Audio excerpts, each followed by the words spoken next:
मित्रों नमस्कार।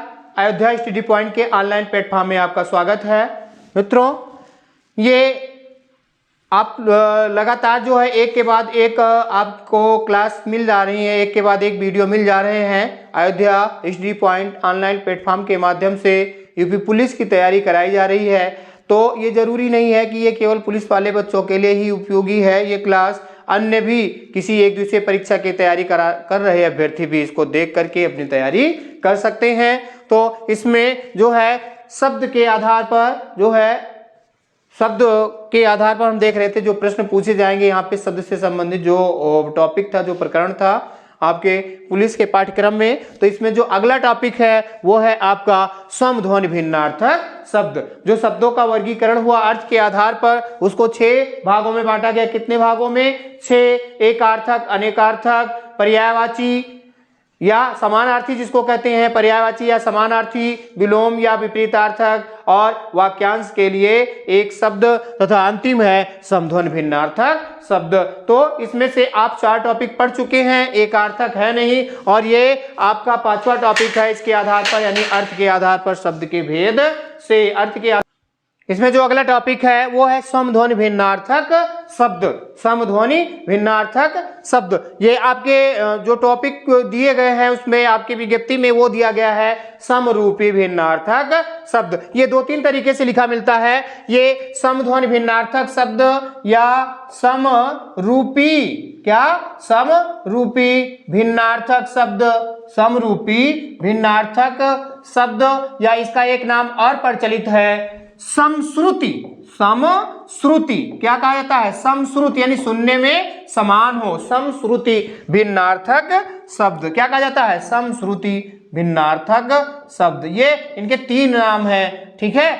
ये इनको कहीं किसी किताब में ऐसा मिलता है, किसी पुस्तक में ऐसा मिलता है, और किसी पुस्तक में ऐसा। तो तीनों का मतलब एक ही है, ठीक है। तो इसको हम समझते हैं थोड़ा सा कि ऐसे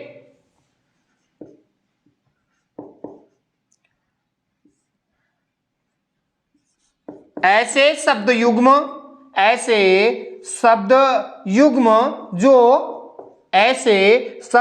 यानी शब्दों का जोड़ा। युग्म का मतलब क्या होता है? जोड़ा। ऐसे शब्द युग्म जो सुनने में, कैसे?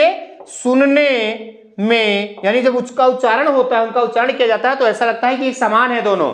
ऐसे शब्द युग्म जो सुनने में तो समान लगते हैं, सुनने में तो समान प्रतीत होते हैं। क्या होते हैं? सुनने में समान प्रतीत होते हैं। क्या होते हैं? सुनने में समान प्रतीत होते हैं, किंतु उनके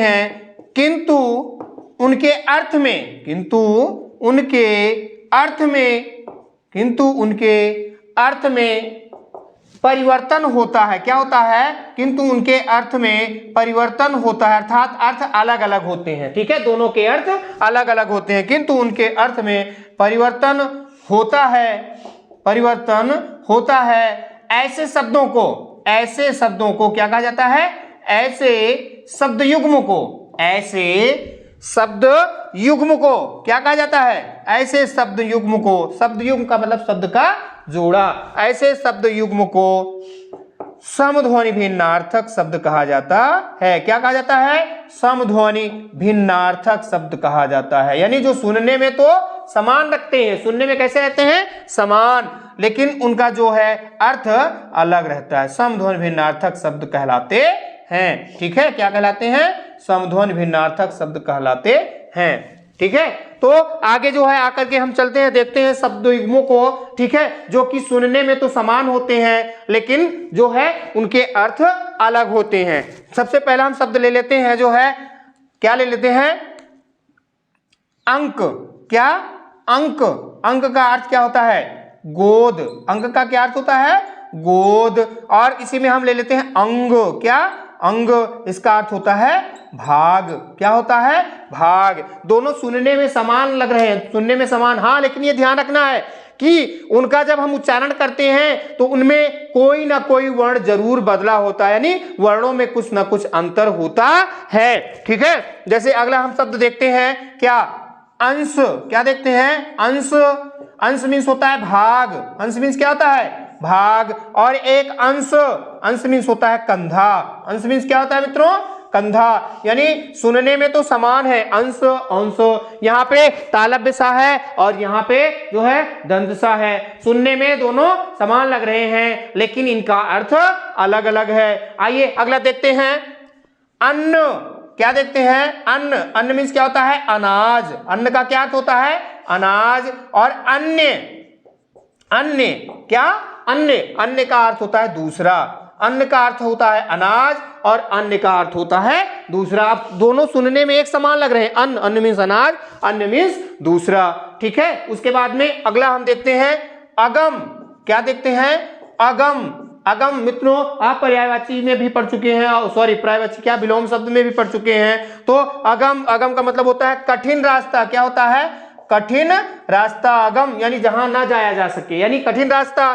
ठीक है, उसके बाद में गम में और अगम में करके पढ़ा था वहां पे विलोम शब्द में। ठीक है, जहां गम में जहां जाया जा सके, अगम में जहां ना जाया जा सके। तो ये उसी से रिलेटेड शब्द है। तो यहाँ पे हो गया अगम यानी कठिन रास्ता। आगम, आगम क्या? अगला है शब्द आगम। मित्रों माँ लक्ष्मी जी की आरती में है एक लाइन है, आगम निगम बखानी तुम कमला रानी। तो वही आगम शब्द है यहाँ। तो आगम निगम बखानी यानी तुम सभी में, शास्त्रों में। आगम का क्या अर्थ है? शास्त्र। आगम क्या है? शास्त्र। यानी तुम शास्त्रों में, आपका बखान शास्त्रों में हुआ है, तो वही है। यानी आगम, आगम का अर्थ है शास्त्र। तो आगम का कठिन रास्ता और आगम का शास्त्र। तो यहाँ पे हम शब्दों को देख रहे हैं तो सुनने में समान है लेकिन इनके अर्थों में अंतर है। सुनने में ये समान प्रतीत हो रहे हैं लेकिन इन सभी में अर्थ अलग अलग हैं। अगला शब्द है अगर। क्या है? अगर। अगर लोग कहते हैं अगर ऐसा हो जाए, तो अगर का क्या अर्थ होता है? यदि। अगर का क्या अर्थ होता है? यदि। लेकिन इसी से मिलता जुलता अगला शब्द है आगर। क्या है? आगर। तो आगर का होता है भंडार। क्या होता है? भंडार। आगर का अर्थ होता है भंडार। क्या होता है? भंडार। अगला हम शब्द देखते हैं अणु। अणु और इसी से मिलता जुलता है अणु। क्या है? अणु। अणु का अर्थ होता है कण। अणु का क्या अर्थ होता है? कण। और अणु का अर्थ होता है पीछे। अणु का क्या होता है? पीछे, यानी अनुगामी, पीछे चलने वाला या पीछे चलने वाले। अनुवर्ती यानी बाद की, पीछे का मतलब बाद की। अनुवर्ती संख्या यानी बाद की संख्या, तो अणु वहां शब्द भी प्रयुक्त होता है। ठीक है, तो अणु, अणु का अर्थ होता है कण और अणु, अणु का अर्थ होता है पीछे। क्या होता है? पीछे। आगे हम देखते हैं अनल।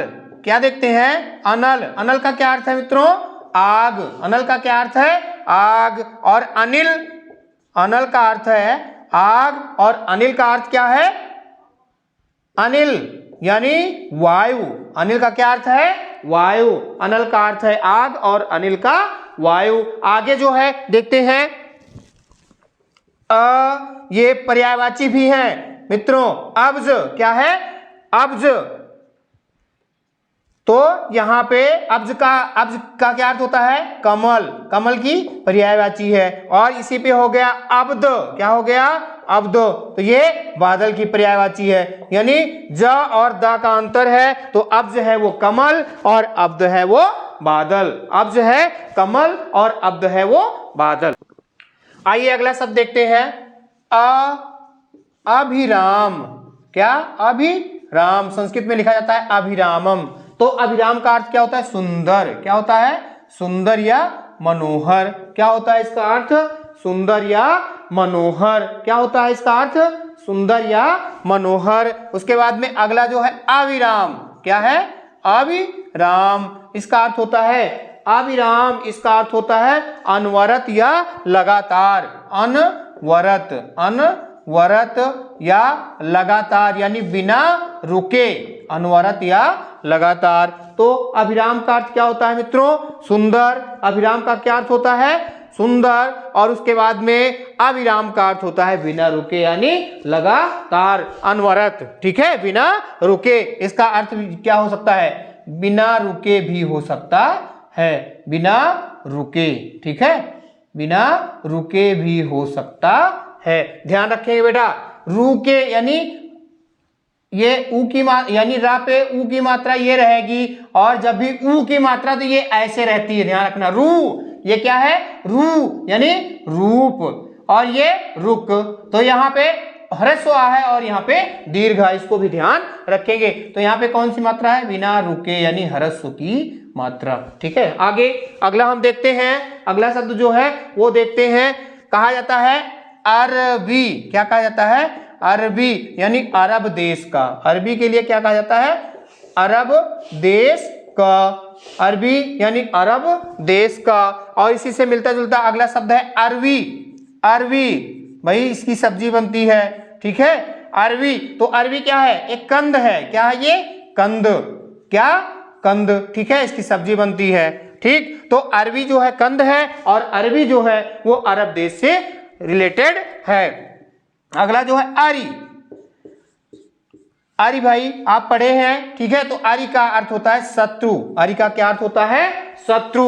और अरी, अरी क्या कहते हैं? अरी ये संबोधन है। क्या है? संबोधन।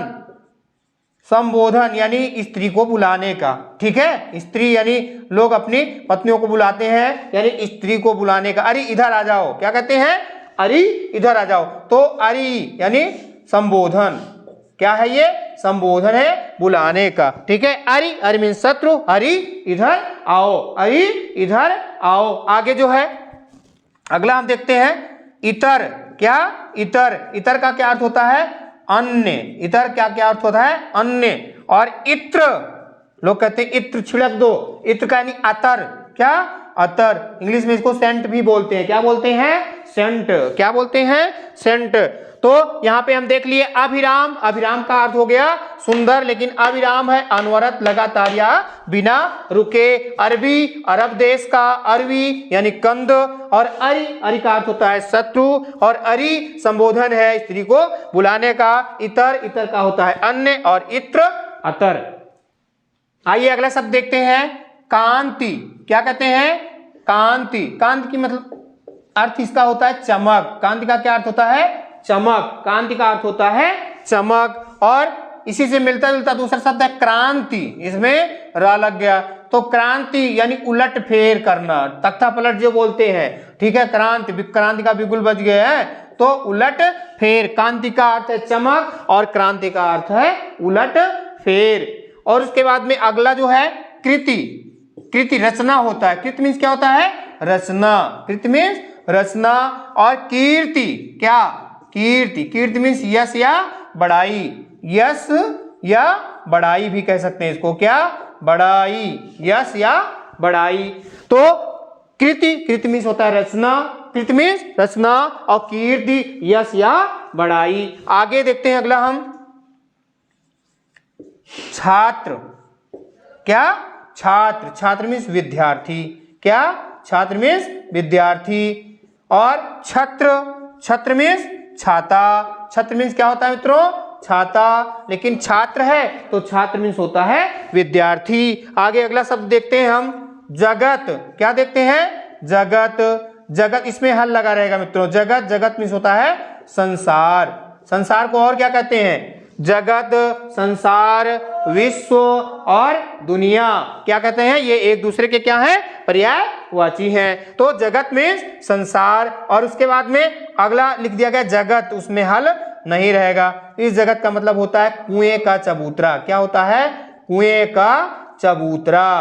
कुएं का चबूतरा। जगत मीन्स कुएं का चबूतरा। तो दोनों सुनने में तो समान है, लेकिन दोनों में अंतर है। सुनने में समान है जगत, बस केवल हल लगा हुआ है, तो इसमें आ नहीं जुड़ा हुआ है। और जगत, जगत मीन्स कुएं का चबूतरा। तो कांति, कांति का अर्थ हो गया चमक, लेकिन क्रांति है इसका अर्थ हो गया उलटफेर। कृति, कृत का मतलब होता है रचना।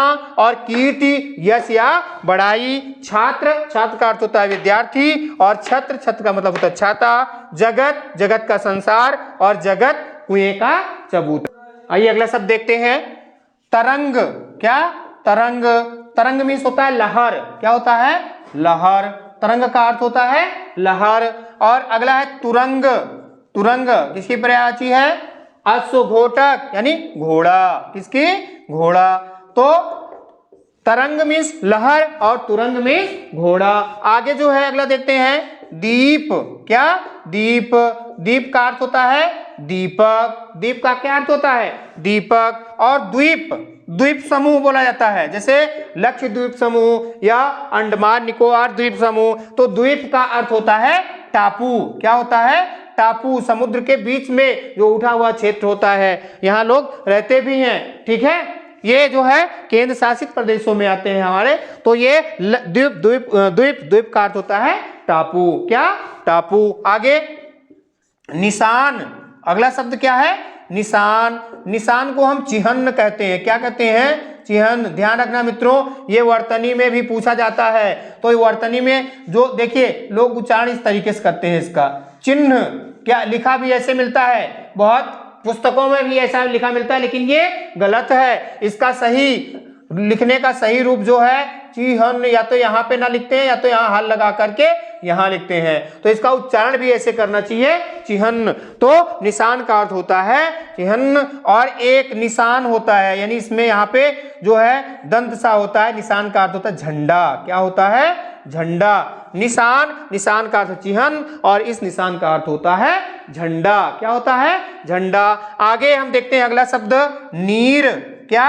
नीर। नीर मीन्स होता है जल या पानी। नीर वारी अंबु तोय, जल या पानी। और उसके बाद में अगला नीड़। क्या? नीड़। नीड़ का अर्थ होता है क्या? घोंसला। क्या होता है? घोंसला। नीड़ का अर्थ होता है घोंसला। यानी नीर का पानी, नीर का क्या अर्थ होता है? जल या पानी। और उसके बाद में झंडा। क्या रहेगा? झंडा। तो यहाँ पे नीर का जल या पानी होता है और नीड़ का घोंसला। क्या होता है? घोंसला। और इसमें वर्तनी में हम इसको ध्यान रखेंगे। क्या मित्रों? चिन्ह को। किसको ध्यान में रखेंगे? चिन्ह को। यानी चिन्ह रहता है, चिन्ह नहीं रहता है। तो तरंग, तरंग का अर्थ होता है लहर। तुरंग, तुरंग का अर्थ होता है घोड़ा। दीप, दीप का दीपक। क्या होता है? दीपक। दीप। और उसके बाद में द्वीप है, द्वीप का टापू। निशान, निशान का अर्थ होता है चिन्ह और निशान झंडा। और नीर, नीर का जल या पानी। और उसके बाद नीड़, नीड़ का अर्थ होता है घोंसला। आइए अगला शब्द देखते हैं पशु। क्या? पशु। पशु का अर्थ होता है जानवर। पशु का क्या अर्थ होता है? जानवर। और उसके बाद में अगला शब्द है इसी से मिलता जुलता पांसु। क्या है? पांसु। पांसु का अर्थ होता है धूल। क्या होता है? धूल। पशु का अर्थ होता है जानवर और पांसु का अर्थ होता है धूल। क्या? धूल। उसके बाद में अगला जो है प्रदीप। प्रदीप। प्रदीप का क्या अर्थ होता है? दीपक। प्रदीप का क्या अर्थ होता है? दीपक। ठीक है मित्रों, ये दीपक को कुछ लोग दिया लिखते हैं ना, दीपक, दिया। दिया जो है ये गलत है, वर्तनी में पूछा जाता है दिया होता है। क्या मित्रों? दिया। क्या होता है? वर्तनी में ये सही होता है दिया। क्या सही होता है? दिया। तो प्रदीप का दीपक। और प्रतीप अगला होता है क्या? प्रतीप। प्रतीप का होता है उल्टा। प्रतीप का क्या अर्थ होता है? उल्टा। तो प्रदीप का अर्थ होता है दीपक और प्रतीप का अर्थ होता है उल्टा। आगे प्रबल। क्या देखते हैं हम? प्रबल। प्रबल का होता है क्या? बलवान या बलशाली। प्रबल मतलब सबसे ज्यादा बल, यानी बलवान या बलशाली। और इसका अर्थ होता है प्रवर। प्रवर। क्या? प्रवर। प्रवर को हम कह सकते हैं श्रेष्ठ, यानी सबसे श्रेष्ठ या वरिष्ठ भी कह सकते हैं। क्या? वरिष्ठ। श्रेष्ठ या क्या कहते हैं? वरिष्ठ। श्रेष्ठ या वरिष्ठ। ठीक है, तो आगे जो है हम देखते हैं परिणाम। क्या? अगला शब्द देखते हैं परिणाम। परिणाम, परिणाम मतलब होता है नतीजा, यानी जो रिजल्ट आता है। ठीक है, परख या नतीजा। क्या कह सकते हैं? नतीजा या परख भी कह सकते हैं। परखना, जांचना है, नतीजा या परख। और परिमाण क्या होता है? परिमाण यानी साक्ष्य। तो ये माप तौल होता है। परिमाण का अर्थ क्या होता है? माप तौल। तो परिणाम, नतीजा और परिमाण क्या होता है? माप तौल। ठीक है, आगे प्रबल। प्रबल का बलवान और प्रवर श्रेष्ठ या वरिष्ठ। आइए अगला शब्द देखते हैं। अगला शब्द देखते हैं बान। लोग कहते हैं बान पड़ गई है मेरी। क्या कहते हैं? बाण। तो बाण मीन्स होता है आदत, आदत पड़ जाना। क्या? बाण का अर्थ होता है आदत। और वाण, वाण का क्या अर्थ होता है? तीर। वाण का क्या अर्थ होता है? तीर। बाण का अर्थ हो गया आदत और वाण का अर्थ हो गया तीर। मेघ, पर्यायवाची में भी पढ़ा था ये शब्द। तो मेघ, मेघ का अर्थ होता है बादल। मेघ का क्या अर्थ होता है? बादल। और मेध, क्या कहते हैं? मेध। ठीक है, तो मेध होता है यज्ञ। क्या होता है? यज्ञ। मेध का अर्थ होता है यज्ञ। आपने सुना है रामचरितमानस में, ठीक है, यानी रामायण में इसका जिक्र हुआ है, यानी अश्वमेध यज्ञ, यानी घोड़े को पकड़ने की यज्ञ जो होती है, अश्वमेध यज्ञ। ठीक है, तो मेध का अर्थ जो है यज्ञ होता ही है, अश्वमेध यानी घोड़े को पकड़ने की यज्ञ। ठीक है, तो अश्वमेध, तो मेध, मेध का होता है यज्ञ और मेघ बादल। मेध का जो है यज्ञ और मेघ का बादल। आगे जो है देखते हैं हम व्यंग। क्या? व्यंग, व्यंग का होता है विकलांग। व्यंग का विकलांग। ठीक है, विकल, विकल मीन्स बेकार अंग। ठीक है, तो क्या कहा जाता है? विकलांग। और इसी में व्यंग्य, क्या होता है? व्यंग्य यानी ग अपने आधे रूप में होता है। तो व्यंग्य का अर्थ होता है कटाक्ष। क्या होता है? कटाक्ष या हंसी भी हम कह सकते हैं। क्या? हंसी, किसी को हंसना, कटाक्ष या हंसी। व्यंग, कटाक्ष या हंसी। अगला देखते हैं लक्ष। क्या? लक्ष, लक्ष का होता मतलब होता है लाख, यानी 1 लाख। ठीक है, लक्ष्य का लाख। और लक्ष्य, अगला शब्द जो है लक्ष्य, लक्ष्य का अर्थ होता है उद्देश्य। क्या? उद्देश्य। लक्ष्य का अर्थ उद्देश्य और लक्ष्य का अर्थ होता है लाख। लक्ष्य का अर्थ उद्देश्य और लक्ष्य का अर्थ लाख। अगला शब्द हम देखते हैं जो है शुक्ल। क्या कहा जाता है? शुक्ल। शुक्ल का होता है सफेद। शुक्ल का क्या अर्थ होता है? सफेद। और उसके बाद में शुल्क, शुल्क यानी फीस जो बोलते हैं। क्या? फीस, उसको शुल्क कहा जाता है। और शुक्ल का अर्थ होता है सफेद और शुल्क का अर्थ होता है फीस। आगे आगे हम देखते हैं स्वजन। क्या? स्वजन, स्वजन मीन्स होता है कुत्ता। क्या होता है? कुत्ता यानी डॉग। ठीक है, और उसके बाद में स्व, स्व मीन्स अपने, जन मीन्स लोग। ठीक है, स्वजन यानी अपने लोग। स्वजन मीन्स कुत्ता और ये है स्वजन यानी अपने लोग। ठीक है, स्वजन यानी कुत्ता और स्वजन अपने लोग। आगे देखते हैं हम स्वच्छ। क्या? स्वच्छ, साफ या पवित्र। स्वच्छ का क्या अर्थ होता है? साफ या पवित्र, साफ या पवित्र। और स्वच्छ, क्या? स्वच्छ, स्वच्छ मीन्स होता है सुंदर आंख। स्वच्छ मीन्स होता है सुंदर आंख। स्वच्छ मीन्स होता है सुंदर आंख। ठीक है, तो स्वच्छ में हम देखिए स्वच्छ शब्द कैसे बना है। देखिए सु प्लस अच, सु प्लस अच से स्वच्छ बना है। देखिए यहां पे जो है उ अलग हो गया तो यहां क्या बचा है? स्व। क्या बना? स्व। और ये उ और आ का मेल होकर के क्या बन रहा है? वा। उ और या, यहां पे नियम होता है ई का या, जहां पे ई आता है और आसमान वर्ण आया तो ई का या, उ का वा। तो उसी तरीके से यहां उ आया है, उ का आ बना है तो उ और आ मिलकर के वा बन गया। ठीक है, क्या बन गया? वा। और आगे छा उसमें जुड़ गया, ये और ये मिलकर के वा बन गया और आगे छा जुड़ गया तो स्वच्छ हो गया। स्वच्छ का अर्थ जो है सुंदर आंख। आगे हल, हल का अर्थ होता है क्या? व्यंजन कहा जाता है ना, व्यंजन वर्णों को क्या कहा जाता है? हल। व्यंजन को हल कहा जाता है। और एक हल है, हल का होता है समाधान। क्या होता है? समाधान करना, हल निकालना। लोग कहते हैं ना कि हल निकालिए भैया, तो हल का अर्थ होता है समाधान। तो मित्रों ये आज का पार्ट आपने पढ़ा समध्वनि भिन्नार्थक या समश्रुति भिन्नार्थक, जो कि सुनने में समान थे, वर्णों में शब्दों में बस वर्ण विशेष, कहीं पे वर्ण विशेष का अंतर था। तो ये सुनने में तो समान थे लेकिन इनके अर्थ अलग अलग थे। तो इस Ayodhya HDD point online platform के माध्यम से, चैनल के माध्यम से आपने इससे संबंधित इस टॉपिक यानी समध्वनि भिन्नार्थक इस टॉपिक से यानी इस प्रकरण से संबंधित वीडियो देखा। आशा करते हैं कि आप लोग को अच्छा लगा होगा। तो कृपया जो अभी लेट में आए हैं, अभी देरी से वीडियो देखना शुरू किए हैं, वैसे तो स्टार्टिंग से यानी प्रारंभ से लेकर के जहां से यानी एक तरीके से कह सकते हैं जितना है टॉपिक आपके विज्ञप्ति में वहां से शुरू किया गया, यानी हिंदी शब्द से। कहां से? हिंदी शब्द तथा अन्य भारतीय भाषाएं, उसके बाद जो है आपका वर्णमाला हुआ, वर्णमाला के बाद तत्सम तद्भव, उसके बाद में जो है पर्यायवाची शब्द, उसके बाद में विलोम शब्द, ठीक है, पर्यायवाची शब्द हो गया, विलोम शब्द हो गया, और उसके बाद में जो है आपका अनेकार्थक शब्द क्या हो गया?